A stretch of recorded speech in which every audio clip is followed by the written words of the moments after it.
Hello, ladies and gentlemen, youth of all ages, welcome to Stay Alone Breakout. Get ready to explore amazing stories, hidden treasures, and exciting discoveries from the world of Stay Alone. Let's break out together. Ndizera ko mumeze neza cyane kabisa.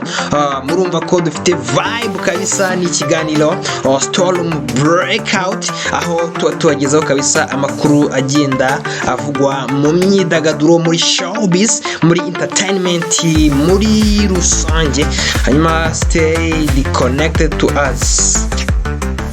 Right, hanyuma reka nizere ko kabisa ibintu bimeze neza cyane. Hanyuma nkuko nari maze kubibabwira, this is a Stay Alone Breakout.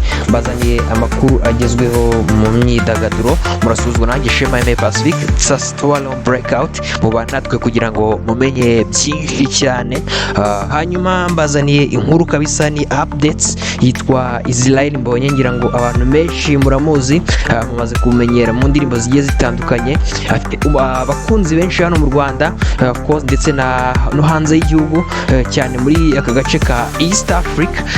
Ni umuhanzi wamaze kuba afata kabisa Swahili Nation mbere yuko cyangwa se nyuma yuko yinjiye mu kuririmba indirimbo z'igiswahili zakunzwe n'abatari bake mu bihugu byacu by'abaturanyi nka Tanzania kabisa. Hariya barafiteyo abakunzi benshi cyane, afite abakunzi benshi muri Uganda, afite abakunzi benshi muri Kenya. Ngira ngo abantu barabizi ko mu mwaka ushize 2024 yaje kuba akorera igitaramo cye hariya kuri stade yitwa Ulinzi Complex. Ni stade yari muri Kenya yakira abantu bagera kuri 35.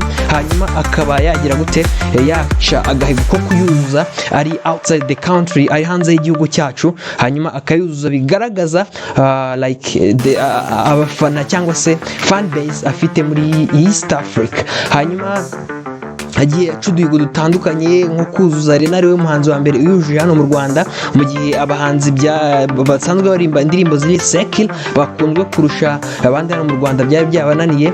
Hanyuma akaza kuba acagaye ko kuzuza iyi Arena, Kigali Arena cyangwa se BK Arena, akayuzuza abafana. Hanyuma n'umukunzi cyangwa se akunzwe na benshi, yamaze kuba atangaza ko agiye kuba ahereza new album cyangwa se album nshya. Ni album yatangaje yabinyujije ku rukuta rwe rwa Instagram, kuri page ya Instagram kabisa. Yamaze kuba atangaza ko agiye kuba asohora album nshya. Ni ibikubiye mu butumwa rero uyu muramyi yageneye abakunzi be kuri uyu wa kane, aho yatangaje ko album nshya izasohoka ku itariki ya 5 z'ukwezi kwa 12 uyu mwaka. Urumva ubutumwa yabutanze mu gihe yasabaga abakunzi be kwirengagiza abamwiyitirira ku mbuga nkoranyambaga n'ibyo batangaza. Israel Mbonyi yaherukaga kumurika album nshya kuri Noheli y'umwaka 2022, aho yanditse amateka yo kuzuza Arena nk'uko namaze kubivuga. Aha niho yamurikiye album ebyiri, yitwa Mbwira ndetse n'iyitwa Icyambo. Abantu bagiye bagira gute bakunda cyane. Mu mwaka wa 2014 Israel Mbonyi yasohoye album ye ya mbere yise Number 1. Ngira ngo ni izina yakoye ku ndirimbo yafite yitwa Number 1, yamurikiye mu gitaramo yakoreye muri Kigali Serena Hotel mu mwaka wa 2015. Hanyuma iya kabiri yise Intashyo yayimuritse mu gitaramo yakoreye muri Camp Kigali mu mwaka wa 2017. Israel Mbonyi amaze imyaka irenga 10 aririmba indirimbo zo kuramya no guhimbaza Imana. Akaba ari umwe mu bahanzi nyarwanda bafite izina rikomeye mu rwego rw'akarere nk'uko namaze kubivuga. Of course ni muri East Africa, muri Swahili Nation by'umwihariko arakunzwe cyane. Abantu barizi ko indirimbo yitwa Nasiri ni indirimbo yakunzwe cyane, imaze imyaka 2 hanze. Ngira ngo yasohoye mu mwaka wa 2022. Hanyuma iyi ndirimbo iri mu ndirimbo afite zikunzwe cyane, aho imaze kurebwa n'abasaga miliyoni 82 ku rukuta rwe rwa YouTube. Yitwa Nasiri kabisa.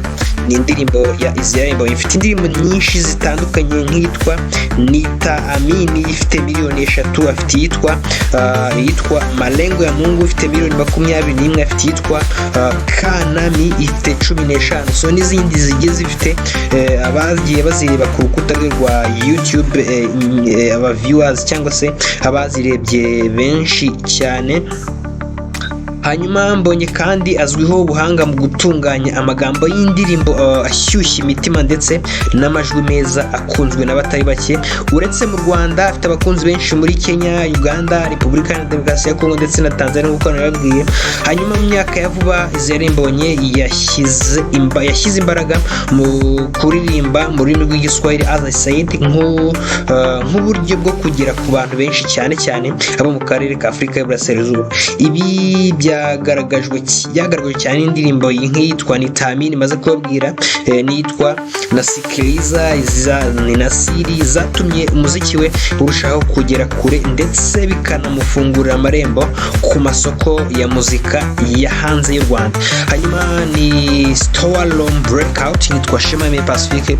Icyo usabwa ni ugukora subscribe kugira ngo ujye ubasha kubona amakuru nk'aya meza yuje kabisa ubuhanga n'ubusesenguzi kandi agezweho. Hanyuma n'ibindi muzajya mukomeza kugenda mubigezwaho. Nitwa Shema Pacifique. Ciao ciao.